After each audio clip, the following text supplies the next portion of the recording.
আমরা এই মুহূর্তে আবার নজর রাখবো ব্রিগেডের দিকে। বামেদের ব্রিগেড একেবারে 2026-এর বিধানসভা ভোটের আগে 25-এর ব্রিগেডে দাঁড়িয়ে উইকেট ফেলার ডাক দিল আজকে বামেরা। আরো আপডেট আমাদেরকে জানাবেন দেবস্মিতা। একেবারেই পাপিয়া, ঠিক তুমি যে কথা বলছিলে, 26কে পাখির চোখ করে বামেদের ব্রিগেড সমাবেশ, এবং যে সমাবেশ থেকে আজকে আমরা দেখলাম একেবারে বাম এবং বিজেপি এবং তৃণমূলকে একযোগে আক্রমণ করেছেন বাম নেতারা। একেবারে সেই ছবি ধরা পড়েছে, সেই বক্তব্য আমরা শুনিয়েছি। অন্যদিকে আজ ব্রিগেডের যা ছবি ধরা পড়লো, বিভিন্ন প্রান্ত থেকে মিছিল এসে আজ ব্রিগেডে যোগ দিল। একদম লাল পতাকা হাতে সেই মিছিলের ছবি আমরা আজ দেখিয়েছি। একদম সেই ছবি আপনারা দেখতে পাচ্ছেন, একেবারে ব্রিগেড প্যারেড গ্রাউন্ডের ছবি, আজ দুপুরের ছবি।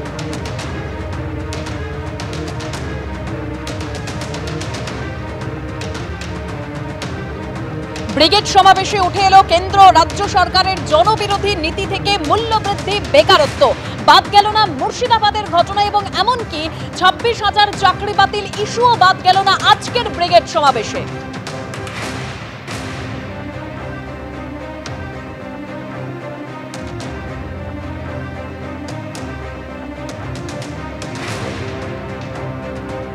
আর আজকের এই ব্রিগেড সমাবেশ থেকে মোহাম্মদ সেলিম তিনি বলেছেন যে যারা দূরবীন দিয়ে লাল ঝান্ডা দেখতে পাচ্ছিলেন না, আজ তাদের বুকে কাঁপন ধরেছে। পাশাপাশি তার পাল্টা কুণাল ঘোষ কি বলেছেন শোনাবো পরপর দুটো বক্তব্য। রাজ্যের লড়াইয়ের ময়দান থেকে উঠে আসা আমার ভাই বোনেরা, বন্ধু, কমরেড, সাথী, সহযোদ্ধা, যারা দূরবীন দিয়ে লাল ঝান্ডা দেখতে পাচ্ছিল না, আজকে আপনাদের এই ব্রিগেডে মেহনতি মানুষের সমাবেশে তাদের বুকে কাঁপন ধরেছে। আমরা কাউকে ভয় দেখাতে আসিনি। আজকে গোটা রাজ্যে যে অবস্থা চলছে, গোটা দেশে যে অবস্থা চলছে, সেখানে খেটে খাওয়া মানুষ যারা পরিশ্রম করছে, তাদের পরিশ্রমের জায়গা ছোট হচ্ছে। খেটে খাওয়া মানুষকে খুঁটে খাওয়ার পর্যায়ে নিয়ে যাচ্ছে। আর যারা লুটে খাচ্ছে, তারা লুটের বাজার বড় করতে চাইছে। ব্রিগেড থেকে কিছু হয় না। ব্রিগেডে মানে ব্রিগেড থেকে একটা সভা দিয়ে ওইভাবে ঘুরে দাঁড়ানো, উঠে দাঁড়ানো, বসে পড়া, শুয়ে পড়া কোনো সম্পর্ক নেই। আপনারা ভালো করে দেখবেন, এর আগের যে ব্রিগেড হয়েছে তখন ওরা বলেছিল এই ব্রিগেড থেকে ঘুরে দাঁড়াচ্ছি, আর এমন ঘুরে দাঁড়িয়েছে বিধানসভায় শূন্য। বিধানসভায় শূন্য, তার আগেও ব্রিগেড করেছিল, ব্রিগেড করে বলেছিল ঘুরে দাঁড়িয়েছে, এমন ঘুরে দাঁড়িয়েছে বিধানসভায় শূন্য, লোকসভায় শূন্য। তো কোথায় সিপিএম? আর কমাস বাদে রাজ্যসভায় শূন্য হবে, 3 টায়ার শূন্য সিপিএম। নিজের পাড়ায় নিজের পার্টিকে জেতাতে পারে না। যে পাড়ায় থাকে, যে বুথের ভোটার, সেখানে সিপিএম কে থার্ড হয়, জামানত জব্দ হয়। এরা এসে এসব ঘুরে দাঁড়ানোর কথা বলতে, আমরা পরিষ্কার কথা বলছি, ওদের এসব ব্রিগেড ফ্রিগেড নিয়ে আমাদের কোনো মাথা ব্যথা নেই। মূলত কেন্দ্র ও রাজ্যের জনবিরোধী নীতির বিরোধিতায় আজ সরব হয়েছেন বাম নেতৃত্ব। কেন্দ্র সরকারকে যেমন তারা আক্রমণ করেছেন, রাজ্য সরকারকেও আক্রমণ করেছেন, পাল্টা জবাব দিয়েছে তৃণমূল কংগ্রেস। আজ মূলত শ্রমজীবী মানুষকে সামনে রেখে, শ্রমিক, ক্ষেত মজুর, বস্তিদের সামনে রেখে আজকের এই ব্রিগেড সমাবেশের ডাক দিয়েছিল বাম নেতৃত্ব। আর আজকের এই সমাবেশ থেকে একাধিক জনবিরোধী নীতি নিয়ে যেমন তারা সোচ্চার হয়েছেন, পাশাপাশি এই মুহূর্তের অন্যতম বড় ইস্যু ওয়াকফ সংশোধনী আইন নিয়েও সরব হয়েছেন মোহাম্মদ সেলিম। ওয়াকফ সংশোধনী আইনের বিরুদ্ধে সবাই প্রতিবাদ করছে, কিন্তু কোথাও তো দাঙ্গা হচ্ছে না। কেন মুর্শিদাবাদে দাঙ্গা হচ্ছে? কেন তদন্ত হচ্ছে না? কেন বিচার বিভাগীয় তদন্ত হবে না? প্রশ্ন তুলেছেন মোহাম্মদ সেলিম।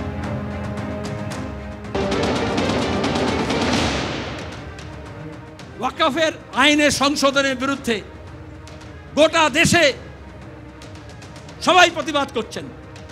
শুধু বিজেপি আর ওই তৃণমূলের 5-6টা এমপি ছাড়া সবাই এককাট্টা হয়েছেন। তো কোথাও তো হাঙ্গামা হচ্ছে না, কোথাও তো দাঙ্গা হচ্ছে না। তাহলে কেন মুর্শিদাবাদে হলো? প্রশ্ন করব না, তদন্ত চাইব না। যতগুলো দাঙ্গা হয়েছে 2011-র পর থেকে আমাদের রাজ্যে একটাও বিচার বিভাগীয় তদন্ত হয়নি। বিচার বিভাগীয় তদন্ত হলে এজাজকে যে পুলিশ খুন করলো, হরসুন্দর দাস আর চন্দন দাসকে যারা খুন করলো, তার দুধ কা দুধ পানি কা পানি হয়ে যাবে। কিন্তু মমতা ব্যানার্জি তদন্ত করবেন না, বিচার বিভাগে তদন্ত চাইবেন না। আর বিজেপিও চাইবে না, তাহলে হিন্দু মুসলমান কি করে হবে? আমরা চাইছি বিচার বিভাগীয় তদন্ত হোক, দোষীরা শাস্তি পাক, যারা ওখানে আক্রান্ত হয়েছে, ক্ষতিগ্রস্ত হয়েছে, লুটপাটের জন্য যাদের সর্বস্ব গিয়েছে তাদের সমস্ত ক্ষতিপূরণ দিতে হবে।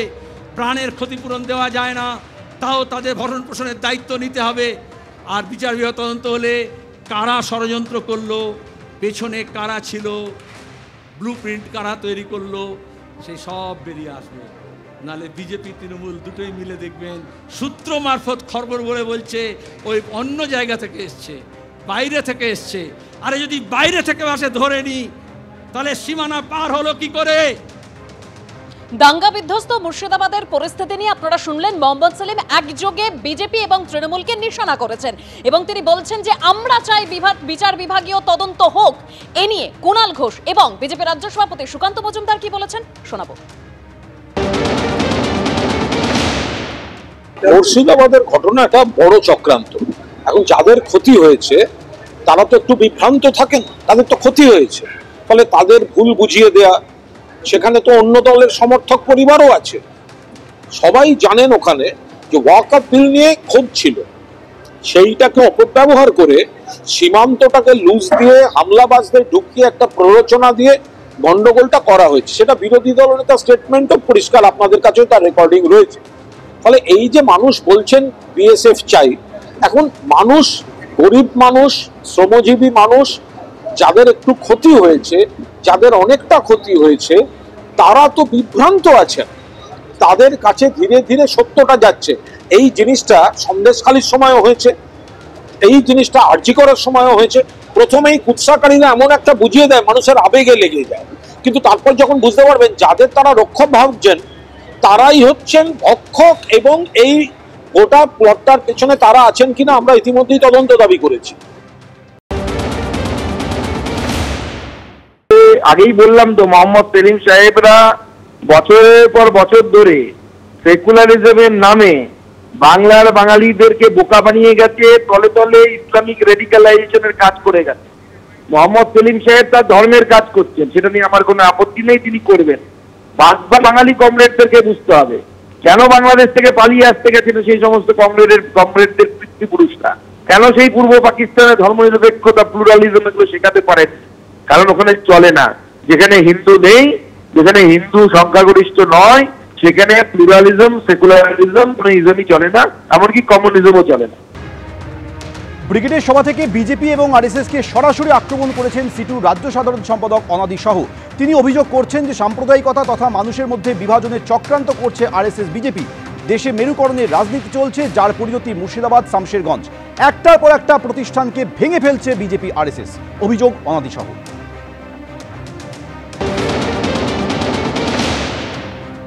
একদিকে উদার অর্থনীতির আক্রমণ, মানুষের জনজীবন বিপর্যস্ত, আর একদিকে হচ্ছে বিভাজনের রাজনীতি, সাম্প্রদায়িকতা। গোটা দেশে হিন্দু মুসলমান, গোটা দেশে মানুষের মধ্যে বিভাজন তৈরি করার যে ঘৃণ্য চক্রান্ত আরএসএস বিজেপি সংঘ পরিবার করছে, এবং যার পরিণতিতে আজকে গোটা দেশে আপনারা দেখছেন যে মেরুকরণের রাজনীতি, গোটা দেশে আপনারা দেখছেন মানুষের মধ্যে অনৈক্য। তাকিয়ে দেখুন মুর্শিদাবাদ, তাকিয়ে দেখুন আজকে পশ্চিম বাংলার, আজকে গোটা দেশে এই সাম্প্রদায়িক বিভাজনকারী বিজেপি আরএসএস, আজকে তার সাথে তৃণমূল কংগ্রেস, আজকে গোটা রাজ্যে একটা ভয়ঙ্কর পরিবেশ আজকে তৈরি করার চেষ্টা করছে, যার পরিণতি হচ্ছে মুর্শিদাবাদ, যার পরিণতি হচ্ছে শামশেরগঞ্জ, যার পরিণতি হচ্ছে আজকে পশ্চিম বাংলায় দাঙ্গা, আজকে সাম্প্রদায়িক উত্তেজনা তৈরি করার চক্রান্ত। সিটুর রাজ্য সাধারণ সম্পাদক অনাদি শাহের বক্তব্য আপনারা শুনলেন এবং তিনি বলছেন সাম্প্রদায়িক বিভাজনের রাজনীতি বিজেপি এবং আরএসএস এর, দেশে মেরুকরণের রাজনীতি, যার পরিণতি মুর্শিদাবাদ এবং শামশেরগঞ্জ। দেশে যুক্তরাষ্ট্রীয় কাঠামো, সংবিধান, ধর্মনিরপেক্ষ নীতি, ঐক্য, বিচার ব্যবস্থা, নির্বাচন কমিশন আরএসএস বিজেপি চক্রান্ত করে ভেঙে ফেলছে, এরকমই অভিযোগ করেছেন তিনি।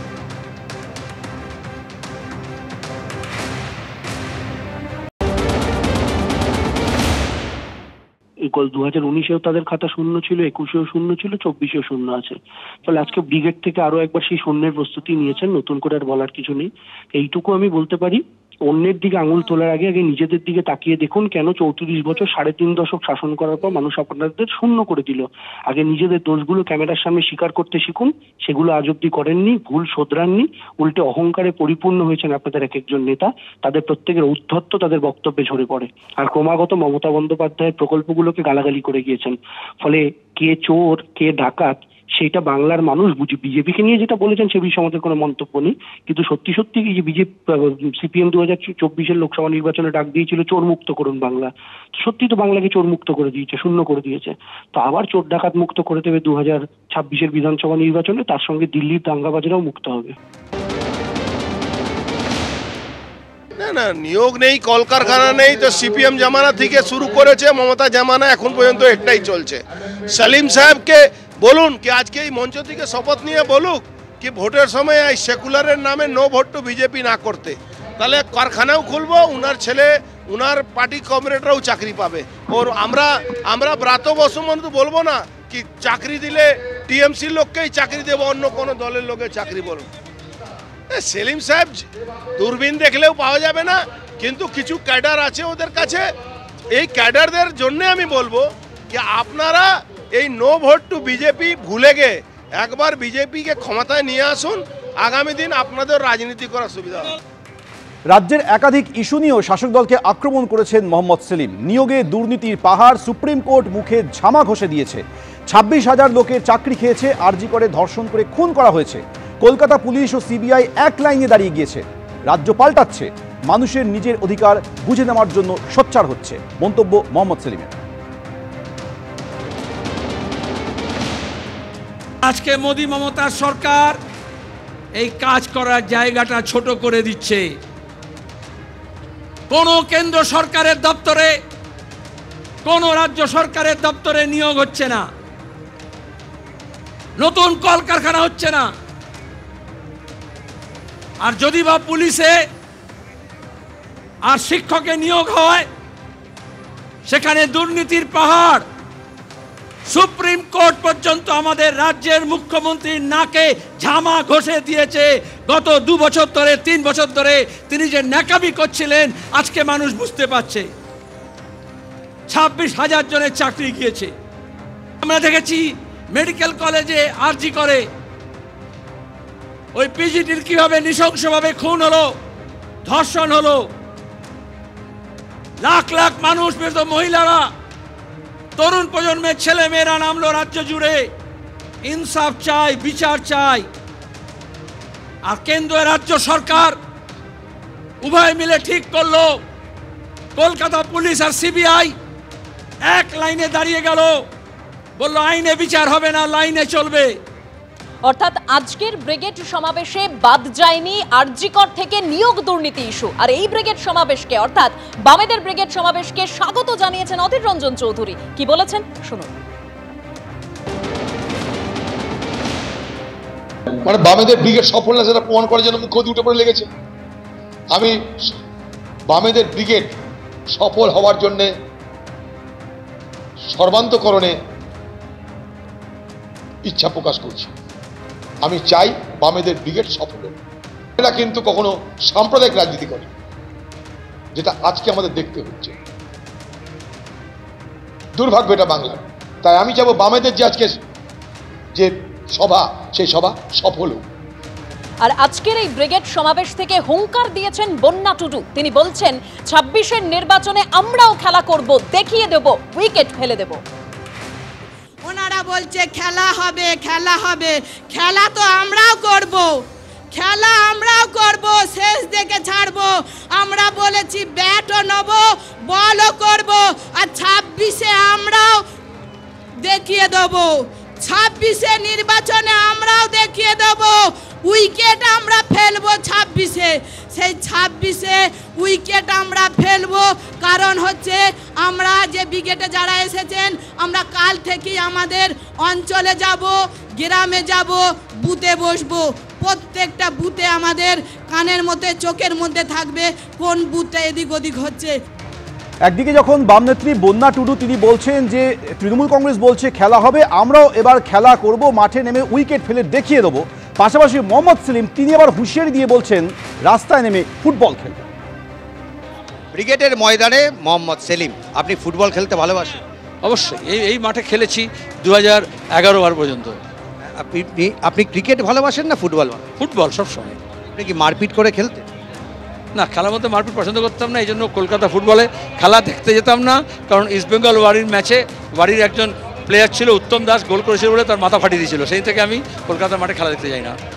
কিন্তু আজকে যে বললেন যে আমরা ফুটবল খেলতে বেশি পছন্দ করি এবং দরকার হলে মারপিট করতে পছন্দ, না আমি বলছি নেমে খেলতে পছন্দ করি, চেঞ্জ করো না। ফুটবল হচ্ছে নেমে খেলতে পছন্দ করি, কোচরা বলে একটু নেমে খেল, সুতরাং আমরা সবাই যাতে এক ধাপ নিচে নেমে খেলতে পারি। সেটা কি নেমে খেলার বার্তাটা কি? নেমে মানে হচ্ছে তলার সঙ্গে যোগাযোগ রাখতে হবে আরও বেশি করে, নিচের তলায় আরও নামতে হবে। ডিফেন্সিভ খেলা, offence is the best defence. আমরা বলেছি আরও গভীরে যাও, আরও তলায় যাও, রাজনীতিটা করতে হয়, একেবারে প্রান্তিক মানুষের কাছে যেতে হবে, দোরগোড়া পৌঁছতে হবে। ফুটবল হবে? অবশ্যই ফুটবল হবে। ফুটবলটা এই জন্য খেলা হয়, অন্য সব খেলা অনেক উপকরণ লাগে, এখানে একটা বল হলেই চলে যায়। বলটার কিন্তু অনেক মানে হয়, যেমন আমরা দেখেছি একটা সময় বাতাসা, গুড়, তার অনেকগুলো মিনিং হয়। ঠিক মানে বার করুক, তারপর সব স্পষ্ট হবে। ফুটবল খেলার বিধান দিয়েছেন মোহাম্মদ সেলিম, বলেছেন নিচ থেকে নেমে খেলতে হবে। সেটা কি তার ব্যাখ্যা অবশ্য দিতে রাজি হননি সিপিএমের রাজ্য সম্পাদক। ক্যামেরায় সন্দীপ সাধুকার সঙ্গে উজ্জ্বল মুখোপাধ্যায়, এবিপি আনন্দ, কলকাতা। আপনারা শুনলেন মোহাম্মদ সেলিম বলছেন রাজনীতি করতে হবে, প্রান্তিক মানুষের কাছে পৌঁছতে হবে, ফুটবল খেলার কথা বলছেন। আর অনাদি সাহু তিনি 20 মে দেশ জুড়ে ধর্মঘটের ডাক দিয়েছেন, আর তার পাল্টা শুভেন্দু অধিকারী কি বলেছেন শোনাবো।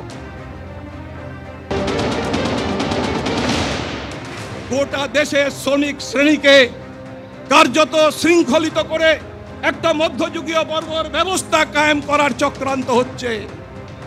আমরা ভারতবর্ষের শ্রমিক শ্রেণী এই জিনিস মেনে নিতে পারি না। তাই ভারতবর্ষের সমস্ত কেন্দ্রীয় শ্রমিক সংগঠন আমরা ঐক্যবদ্ধ হয়েছি।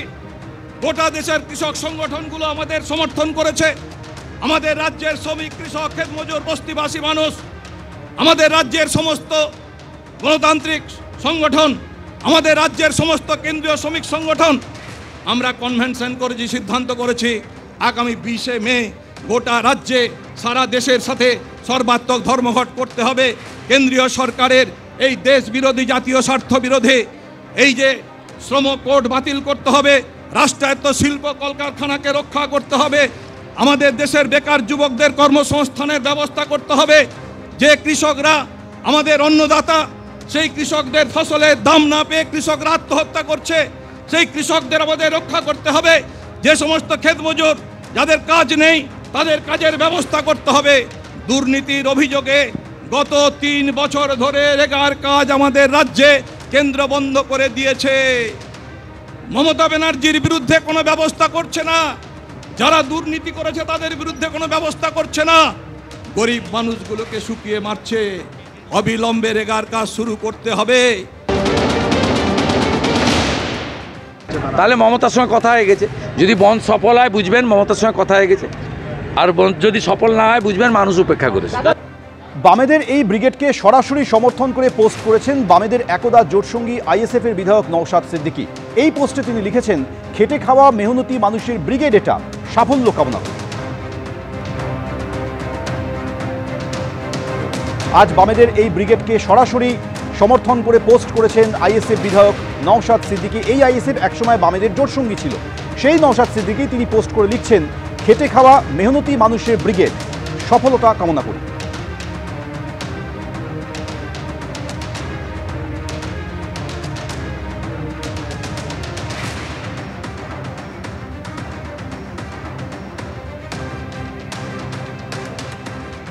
মোহাম্মদ সেলিম তিনি আজ আরো বলেন যে বিরোধী দলনেতা তৃণমূলের সাজানো এবং গোটা স্ক্রিপ্ট তৃণমূল এবং বিজেপিকে লিখে দিয়েছেন মোহন ভাগবত। কি বলেছেন মোহাম্মদ সেলিম শুনুন। ঘৃণার ভাষণ দিচ্ছে, যারা উস্কানি দিচ্ছে, যারা প্রতিদিন হিন্দু মুসলমানকে লড়ানোর চেষ্টা করছে, মমতা ব্যানার্জি পুলিশ মন্ত্রী কেন একটা মোকদ্দমা হলো না ঘৃণা ভাষণের বিরুদ্ধে? আমরা এই ব্রিগেড থেকে দাবি করছি পশ্চিমবঙ্গের বুকে সম্প্রীতি ঐক্য ভাঙার জন্য যে হিংসা ছড়াবে, এই পুলিশকে বলছি তার বিরুদ্ধে মামলা মোকদ্দমা করতে হবে। আর নাহলে আমরা গোটা রাজ্য জুড়ে সব থানায় এফআইআর করব। দেখব মমতা ব্যানার্জির পুলিশ 2011 থেকে আমাদের কর্মীদের বিরুদ্ধে মিথ্যা মামলা দিয়েছে হাজার হাজার। এখানে অনেকে আছে যারা ঘর ছাড়া হয়েছিল, জেল হয়েছিল, জরিমানা হয়েছিল, তারপর নিজের মালিকদেরকে বলেছিলেন মমতা ব্যানার্জি, দিল্লিতে ওয়াশিংটনে যারা বসে আছে, মুম্বাইতে যারা বসে আছে, সব ঠান্ডা করে দিয়েছি, লাল ঝান্ডা শেষ হয়ে গিয়েছে। ওরে লাল ঝান্ডা একটা 1.5 গজের কাপড়ের টুকরো না, কোনো কর্পোরেট কোম্পানির ইলেকট্রাল বন্ডের টাকা দিয়ে, চিট ফান্ডের টাকা দিয়ে এই কাপড় টুকরো কেনা হয়নি। আজকে শুভেন্দু বড় বড় কথা বলছে, তৃণমূলের ঝান্ডা নিয়ে কিষাণজির মাওবাদীদের ল্যান্ডমাইন আর মেশিন গান নিয়ে কি বলেছিল, মেদিনীপুরে লাল ঝান্ডা কেন, লাল ন্যাকড়াও দেখা যাবে না। আর এখন সেই তৃণমূলের ঝান্ডাকে নিয়ে ন্যাকড়া বানিয়ে অমিত শাহের পেছন মুছতে গিয়েছে, বলে দল বদল করেছে। আপনারা শুনলেন মোহাম্মদ সেলিম আজকে ব্রিগেডের সমাবেশ থেকে একেবারে শুভেন্দু অধিকারীকে নিশানা করেছেন এবং তিনি বলছেন যে তৃণমূলের সাজানো বিরোধী দলনেতা আজ মহান সাজতে চাইছেন। ব্রিগেডের মঞ্চ থেকে এভাবেই শুভেন্দু অধিকারীকে নিশানা সেলিমের। আর পাল্টা শুভেন্দু অধিকারী কি বলেছেন শুনুন। ওর মুখটা খুলে দিচ্ছি বলে না, মুখোশটা ওর রাগ, ওটা একটা সাম্প্রদায়িক লোক, 3 বার ভোটে হেরেছে। 19-এ রায়গঞ্জে, 21-এ চণ্ডীতলায়, 24-এ মুর্শিদাবাদে। ও যতবার দাঁড়াবে ততবার হারবে। ওর লজ্জা থাকা উচিত। ও মমতার দালাল, মমতার এজেন্ট, মমতার কাছ থেকে মাসোহারা পায়।